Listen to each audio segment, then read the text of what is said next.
This is the face of a true superhero. This image of a healthcare worker donning a face mask with a Captain America shield was posted on Marvel's Instagram page back in April and racked up more than 380,000 likes.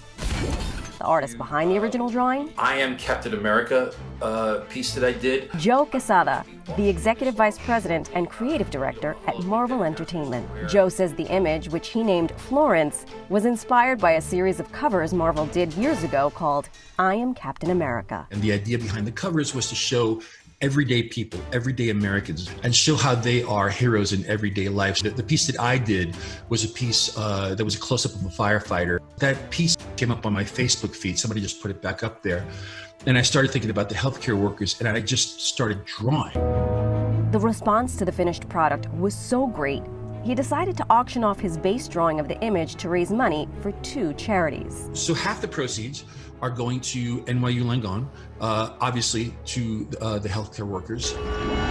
The other half is going to the Hero Initiative, an organization that helps comic creators in need with things like emergency medical aid. We do a lot of great work. I'm part of the board of directors there. Joe is not your ordinary company VP.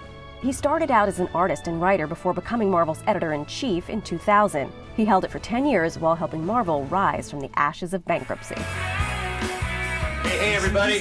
When the coronavirus put nearly the entire nation on lockdown, he started a live stream show called Joe Q's Morning Warm-Up. It's been really well received. Talk to me about how that came about. I wanted to create a show that did a number of things. One, it would be a distraction for our Marvel fans, right? And just sort of talk to them and chill out. And 2, really secretly, it's a distraction for me.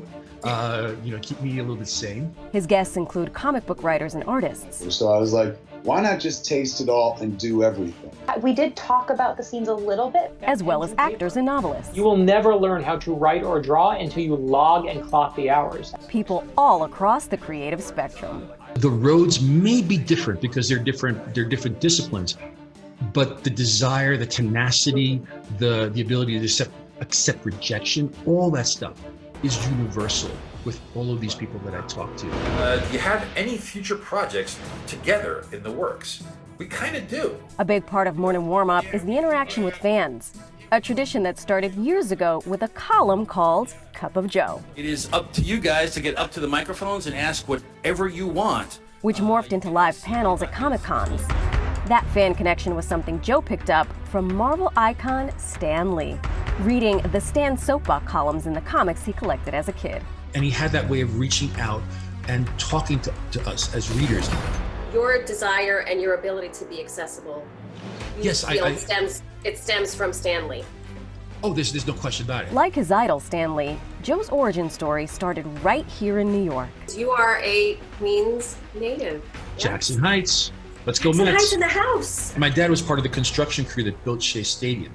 Grew up on 95th Street between Roosevelt Avenue and 37th Avenue in Jackson Heights. And I had a tremendous upbringing there. I mean, all the kids on my block, all the kids we play with were all first generation born in the United States. All our parents were immigrants. This first generation Cuban kid from Queens is now using his talents to do what he can to help out during the crisis. Whether it's with his art or by providing a little distraction with some marvelous conversation. Be dope. Totally be dope. And I will see you in the funny books.